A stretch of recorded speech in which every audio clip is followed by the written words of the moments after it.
उद्याचा दिवस अत्यंत दुर्मिळ, पवित्र आणि फलदायी आहे.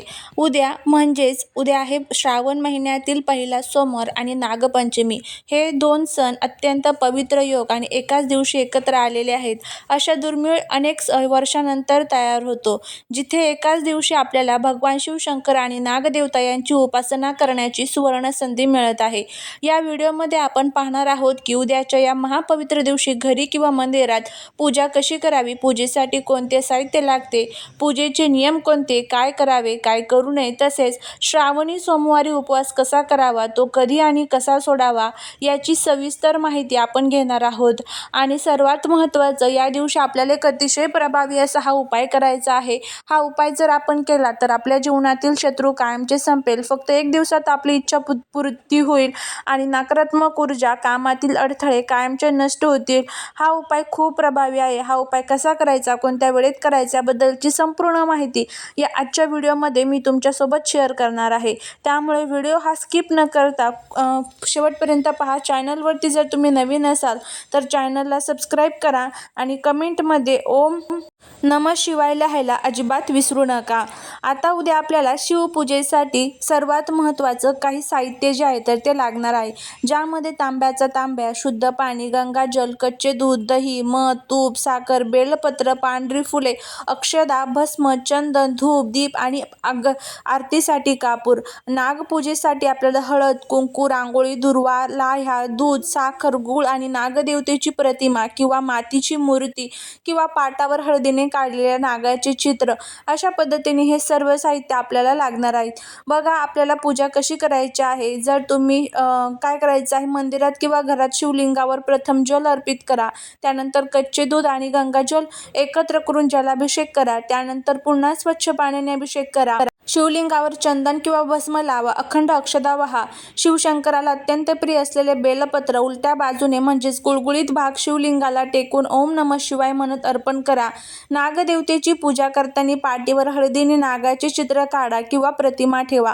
नागदेवतेला हळद कुंकू वाहा. लक्षात ठेवा, नागदेवतेला हळद विशेष प्रिय आहे. त्यानंतर दुर्वा, फुले आणि दूध लाह्यांचा नैवेद्य दाखवा.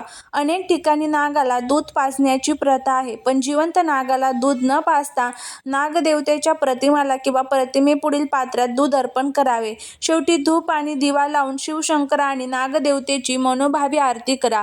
पूजेत झालेल्या चुकांबद्दल क्षमा मागून आपल्या कुटुंबाच्या सुखाची आणि शत्रुमुक्तीची प्रार्थना करा.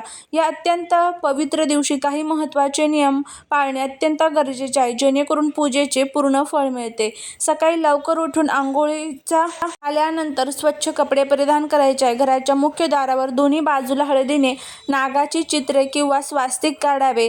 गरजू लोकांना किंवा ब्राह्मणांना अन्नदान, वस्त्रदान करावे. संपूर्ण दिवस शिवनामस्मरण किंवा ओम नमः शिवायचा जप करावा. नागपंचमीच्या दिवशी घरात तवा चुलीवर किंवा गॅसवर चढवला जात नाही, त्यामुळे आजच्या दिवशी पोळ्या किंवा भाकरी भाजणे टाळावे. आज वाफवलेले अन्न जसे की उकडीचे मोदक, दिंड किंवा पुरण शिजवून खाण्याची पद्धत आहे. आजच्या दिवशी शेतात किंवा घरात कुठेही जमीन खणू नये. भाजी चिरण्यासाठी किंवा कापण्यासाठी सुरी, कात्रीचा वापर जपून करावा किंवा टाळावा. आज कोणाचेही वाद घालू नये, शिवीगाळ करू नये आणि मांसाहार किंवा दारूचे सेवन पूर्णपणे वर्ज्य करावे. पूजेच्या वेळी काळ्या रंगाचे कपडे घालणे टाळावे. श्रावणी सोमवारी उपवास करण्याचे खूप मोठे आध्यात्मिक आणि शारीरिक फायदे आहेत. हा उपवास जो आहे तर तो सकाळी त्याचा संकल्प करायचा असतो. जर तुम्हाला शक्य असेल तर तुम्ही निर्जला किंवा फलाहार करून हा उपवास करू शकता.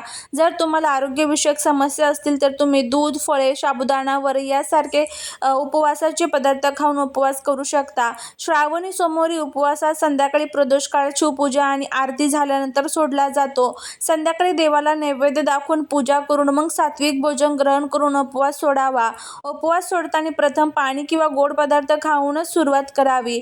उद्याचा सोमवार आणि नागपंचमी हा दुर्मिळ योग तुमच्या आयुष्यात सकारात्मक बदल घडवून आणण्यासाठी एक सुवर्ण संधी आहे. त्यामुळे या सर्व गोष्टी ज्या आहेत तर त्या आपल्याला पाळायच्या आहे.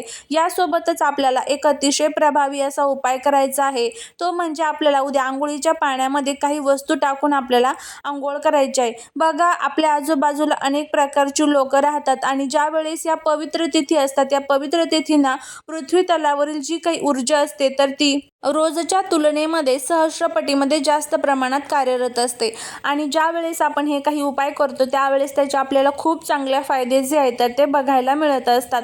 शास्त्रात आणि धर्मशास्त्रात आंघोळीच्या पाण्यातील उपायांना अत्यंत महत्त्व दिले गेले आहे.